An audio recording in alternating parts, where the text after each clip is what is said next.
DVT, or deep vein thrombosis, affects 200,000 people in the US, an illness brought by circumstance and mistakes within the body.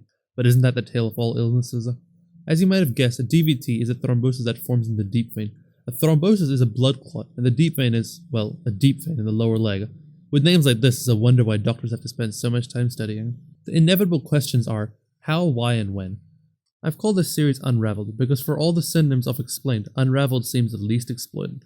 So welcome to the first episode, DVT Unraveled.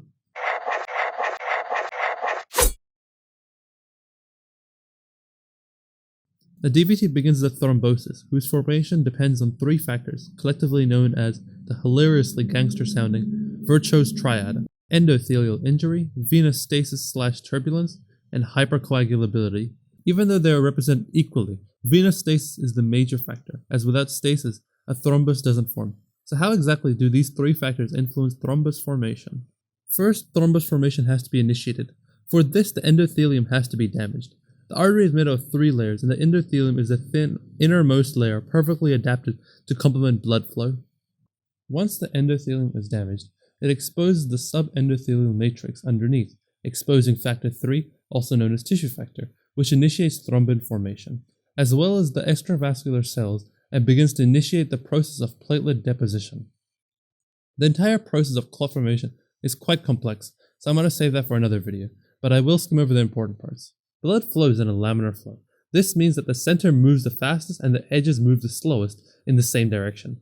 This is usually enough to prevent any clot from forming. However, once there is a bump on the side from a plaque deposit or other obstruction, the cross-section of the laminar flow decreases, and so the flow near the surface of the artery becomes a lot slower.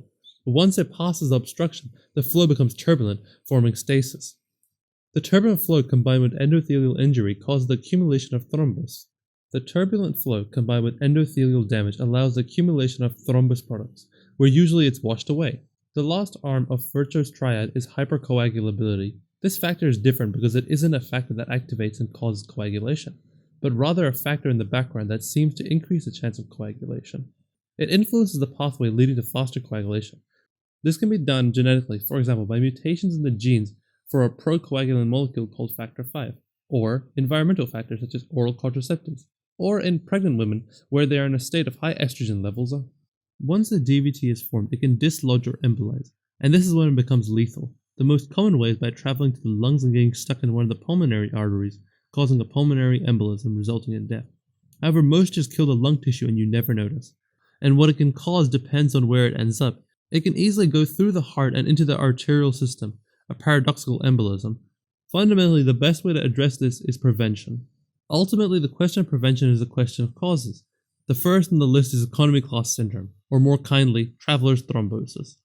When someone is sitting in economy class, the leg space is limited, so the muscles in the legs don't contract, a crucial way to get blood up the body.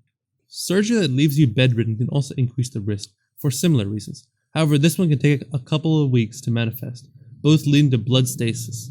Vaccines have a small chance of causing it, cancer, female oral contraceptives that increase estrogen, and even just sitting in the same position for 3 consecutive hours all increase coagulability in the blood. Treatment is pretty simple, using any of blood thinners, clot busters, or filters.